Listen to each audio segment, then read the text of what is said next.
Welcome to Facts TV News, where everything is true.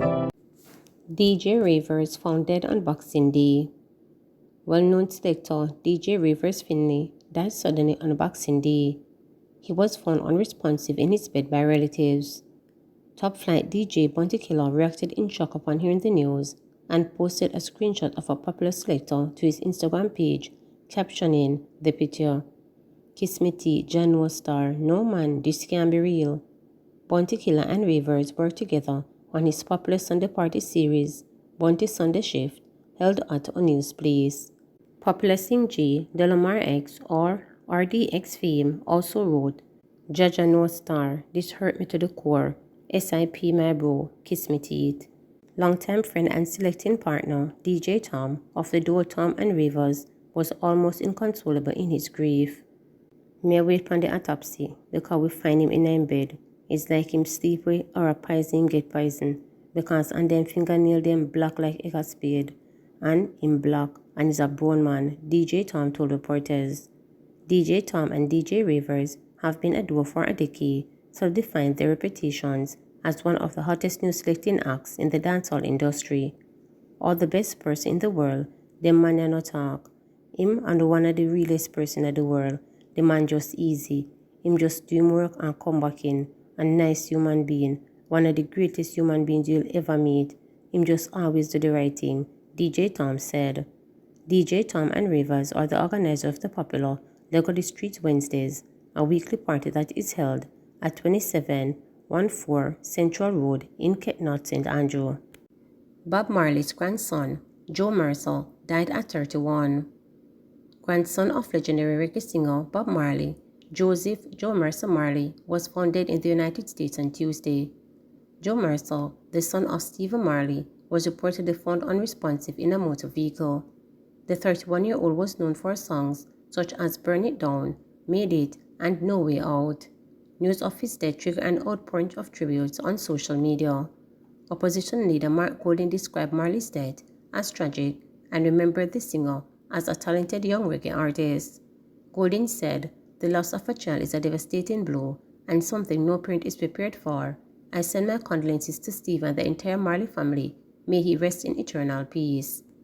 Disc jockey and producer Watty Farah said, "Joe Mercer's talent and intelligence was insane. Love you, King. So glad I got to work with you." Meanwhile, Leah Tavares Vincent, the sister of Marley's uncle Damien Marley, posted, "Rest easy, my darling nephew," with crying emojis. Marley reportedly suffered from asthma. Shampoo killed in St. Elizabeth. Police are probing the murder of a man in Barbary Hall in southwest St. Elizabeth on Monday night. Police named the deceased as 34-year-old Sanjay Foster, otherwise called Shampoo, a mechanic and resident of Williamsfield District in southwest St. Elizabeth. A police report said about 9:30 p.m., Foster was at a shop at Barbary Hall when a gunman punched from the side of the building and fired one shot hitting Foster. The injured man was transported to hospital, where he was pronounced dead.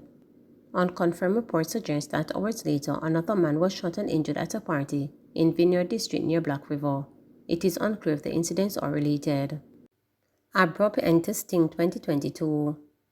As Sting 2022 looked to wind down and the crowd anticipated performances from Villains and Craft and were waiting for Skeng and Joshi to hit the stage, the event ended abruptly.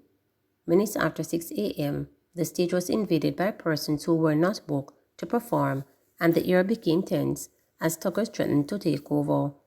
Police and the hangovers on the artist shuffle, forcing the officers to draw their weapons and send barriers crashing down and patrons scampering and ducking for cover. However, no shots were fired. As patrons poured out at the venue into the parking lot, Breakout 2022 star entertained the audience with a quick a cappella rendition of Top Flight and Call. "We find ways to entertain the people them somewhere because of that we get paid for though. So we just stay focused on entertain to any little obstacle, any little war, any little thing like that," Allen told reporters. He said he was disappointed that he did not get to share his new release with the audience. "We never get to fully perform for me people them how me want to perform the new song them for 2023, but we there still, I do it. The officer them a cooperate with we and I deal with the right thing. So we just do it and stay focused." Dancehall artist Joshy also greeted fans in the parking lot, stopping to take photos as he prepared to leave the venue. Tackling the cause of fatal crashes. The National Council of Drug Abuse (NCDA) believes that people involved in road crashes, fatal or otherwise, should be subjected to a mandatory testing for substance abuse and is pointing to an impending policy that could be designed to require such a measure. According to NCDA research analyst Atkinson, the Minister of Health and Wellness is bullish about the national policy for the reduction of the harmful use of alcohol, which has already received cabinet approval. The fact is that harmful alcohol is causing significant damage to health and well-being and public health overall. So you're talking about the accidents on the road, you're talking about violent injuries, unintentional injuries, non-communicable diseases. There is a whole host of other things that alcohol is related to that people don't necessarily look at as a burden on our health system, but it is, she told reporters. As at December 23, 2022, there were 465 road deaths from 404 fatal collisions. In 2021, there were 487 road fatalities, the highest number over 10 years. Atkinson said the policy will, among other things, aim to regulate the availability and accessibility of alcohol products. You're looking at things like alcohol advertising, promotion, sponsorship, especially where it relates to use. It's also looking to strengthen our health services and the community responses to harmful use of alcohol. We also want to look at things like reducing the availability of alcohol in places where it should not be, alcohol pricing and taxation, she noted. She said the measure will also address drunk driving policies and countermeasures. So to what extent are we using breathalyzer and how much do we need to be testing people who are in accidents and fatal accidents? Do we do toxicology to determine if people were over the blood alcohol level that they should have been? Atkinson pointed out. In Jamaica, the legal limit is 35 micrograms of alcohol in 100 millimeters of breath, or a blood alcohol level of 80 milligrams of alcohol in 100 millimeters of blood.